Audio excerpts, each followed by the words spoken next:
Pemirsa Ayu Hidup Sehat Plus, kanker darah atau leukemia dikenal salah satu jenis kanker mematikan.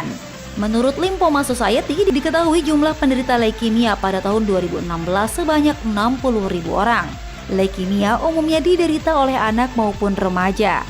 Namun penyakit yang berkaitan dengan jumlah leukosit tinggi ini banyak juga diderita orang dewasa.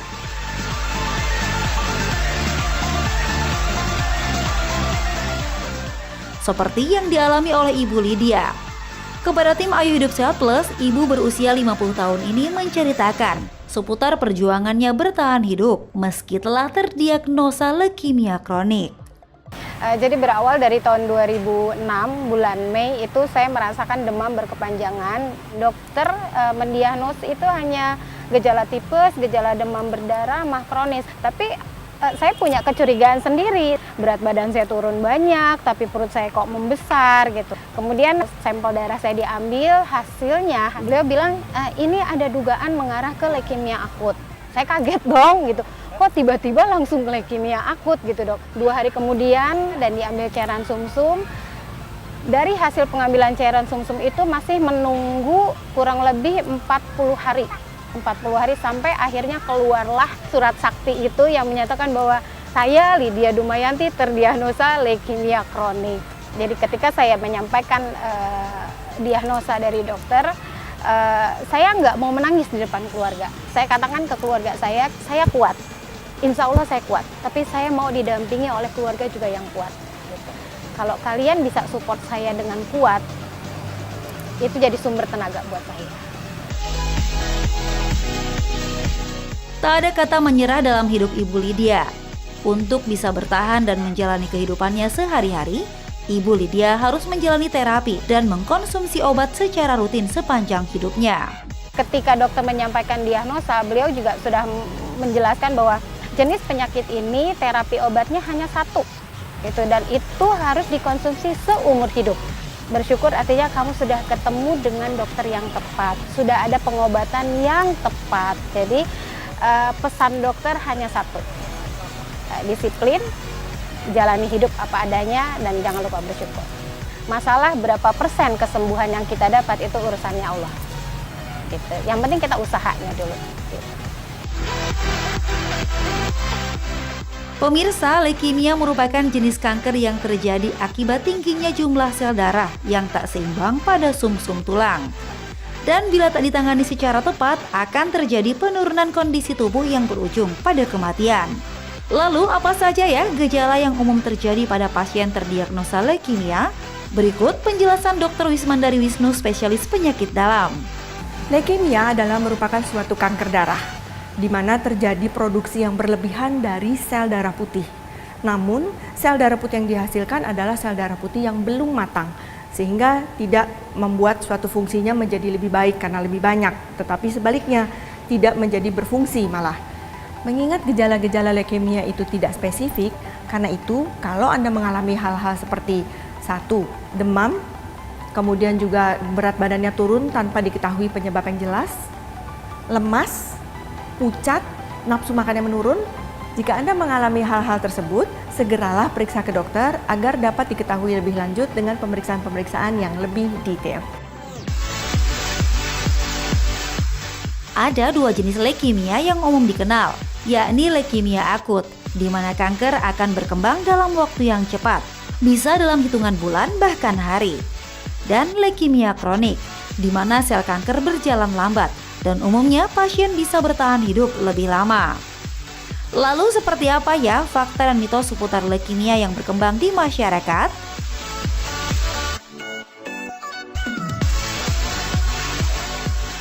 Pemirsa, kelainan genetik seperti Down syndrome umumnya terjadi bila kehamilan terjadi pada usia 35 tahun ke atas. Kelainan ini tak bisa disembuhkan, dan biasanya seorang dengan Down syndrome bisa lebih rentan terhadap penyakit. Lalu, fakta atau mitos ya jika seorang dengan kelainan genetik seperti Down syndrome rentan terkena leukemia? Jawabannya adalah fakta. Jadi pada kondisi-kondisi kelainan genetik dan salah satunya itu adalah dengan Down syndrome, pasien-pasien ini mempunyai resiko 20 kali lipat lebih tinggi untuk mengidap leukemia dibanding dengan pasien-pasien tanpa Down syndrome. kelainan sel darah pasti menyebabkan mudahnya seseorang rentan terhadap penyakit. Demam dengan suhu di atas 38 derajat secara terus-menerus atau nyeri pada persendian umum dirasakan oleh pasien leukemia. Lalu betul nggak ya jika anemia, perdarahan atau bahkan infeksi akan mudah dialami oleh pasien leukemia? Jawabannya adalah fakta. Jadi pada pasien-pasien yang dengan leukemia mengalami gangguan dari produksi sel darah merah, sel darah putih, dan juga sel pembekuan darah.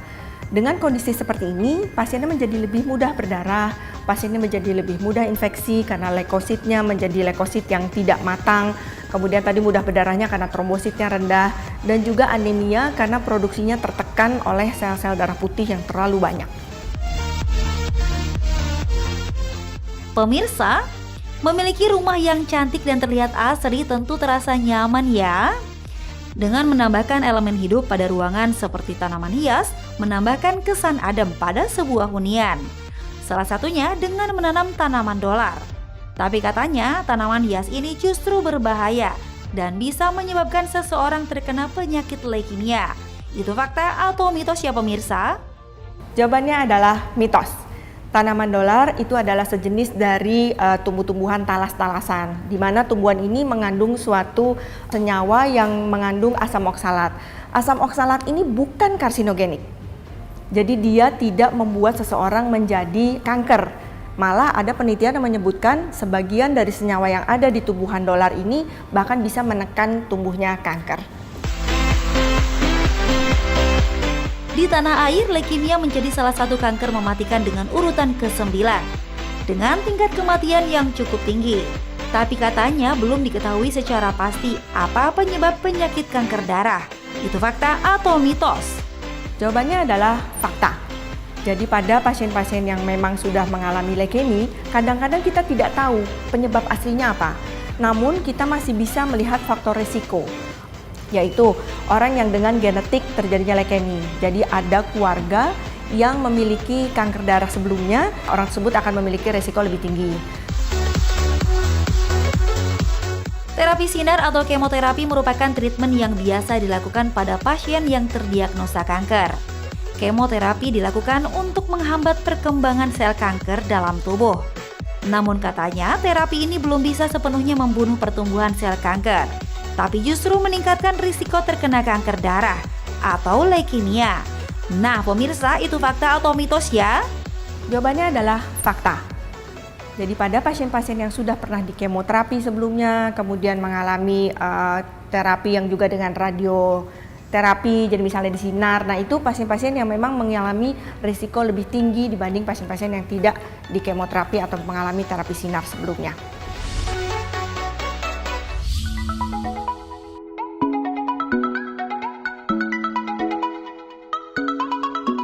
Pemirsa Ayo Hidup Sehat Plus, terhindar dari beragam penyakit mematikan seperti leukemia adalah keinginan tiap orang tentunya. Leukemia sendiri merupakan kondisi tubuh yang memproduksi sel darah putih lebih banyak, sehingga mengganggu fungsi tubuh dalam melawan infeksi virus. Nah, berikut ini adalah tokoh dan selebriti yang pernah berjuang melawan leukemia versi Ayo Hidup Sehat Plus. Yang pertama adalah Kareem Abdul-Jabbar. Mantan pemain bola basket profesional NBA ini menderita leukemia mieloid atau jenis leukemia langka sejak 2008 silam. Dalam wawancaranya dengan salah satu stasiun TV di Amerika, mantan pemain Los Angeles Lakers ini mengatakan saat dirinya didiagnosa terkena leukemia terasa seperti dijatuhi hukuman mati. Namun saat ini kondisi Kareem Abdul-Jabbar masih terkontrol dengan rutin melakukan pengobatan. Ia pun masih aktif sebagai penulis dan juga aktivis.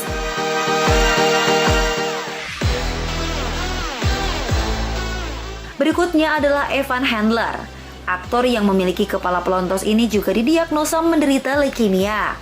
Bahkan Evan sempat divonis dokter hanya dapat bertahan hidup selama 6 bulan saja. Saat berusia 28 tahun, Evan sudah 10 kali masuk rumah sakit untuk melakukan terapi. Dan sampai saat ini, Handler pun masih aktif di perfilman Hollywood. Ia juga menerbitkan buku tentang perjuangannya melawan leukemia.